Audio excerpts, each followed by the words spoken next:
एक अजीब पैराडॉक्स है डेमोक्रेसी की दुनिया में। इंडिया में अगर किसी लीडर पर कैरेक्टर स्कैंडल आ जाए तो उसका पॉलिटिकल करियर खत्म समझा जाता है, लेकिन वेस्ट में अगर कोई करप्शन स्कैंडल में फंस जाए तो पब्लिक उन्हें कभी माफ नहीं करती। यानी in India personal morality destroys political legacy, in the west public corruption destroys political power. India में पॉलिटिक्स एक मॉरल थिएटर है जहां लीडर सिर्फ पॉलिसी मेकर नहीं, एक कैरेक्टर सिंबल होता है।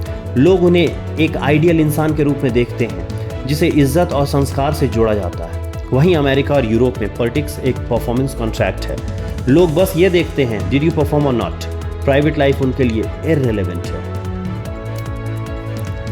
इसी कड़ी में हम आगे बढ़ते हैं और केस स्टडी 1 एनडी तिवारी के केस को डीकोड करते हैं। 1980s और 90s के दौर में एनडी तिवारी एक ब्रिलियंट एडमिनिस्ट्रेटर के रूप में जाने जाते थे, उत्तराखंड के आर्किटेक्ट और स्ट्रॉन्ग कांग्रेस फेस। लेकिन 2009 में उनके नाम एक बड़ा स्कैंडल सामने आया। राजभवन आंध्र प्रदेश में उनका एक स्टिंग वीडियो टीवी पर टेलीकास्ट हुआ। पब्लिक आउटरीच हुआ और उन्होंने हेल्थ रीजन बताकर रिजाइन कर दिया, लेकिन असल वजह थी पॉलिटिकल और मॉरल प्रेशर। कुछ साल बाद उनका दूसरा कंट्रोवर्सी हुआ जब रोहित शेखर ने उनके खिलाफ पैटर्निटी सूट फाइल किया। डीएनए टेस्ट के बाद कोर्ट ने कंफर्म किया कि तिवारी ही रोहित के बायोलॉजिकल फादर हैं।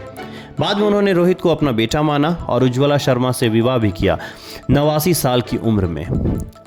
तो माइक्रो इंसाइट ये है कि इंडिया में लीडर का कैरेक्टर इमेज उसके पॉलिसी अचीवमेंट से भी ज़्यादा पावरफुल होता है। एक स्कैंडल और डेकेड्स की सर्विस एक पल में डाइल्यूट हो जाती है। बढ़ते हैं अगले सेगमेंट की ओर। Case study number 2, Bill Clinton.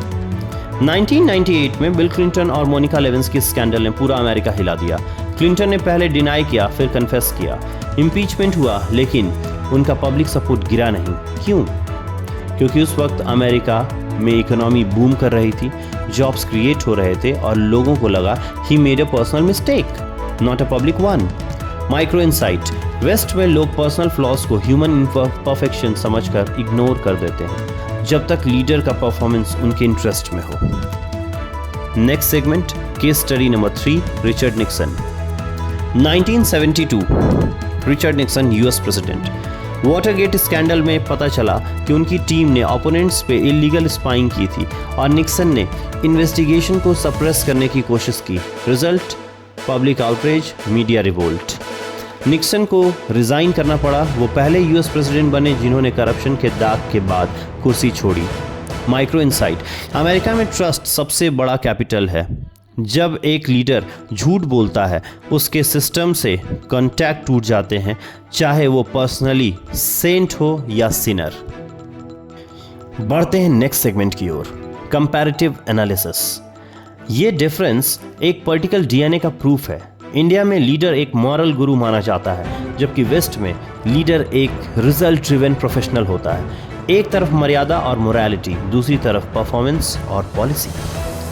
Waste में पॉलिटिक्स एक प्रोफेशन है, इंडिया में एक परंपरा।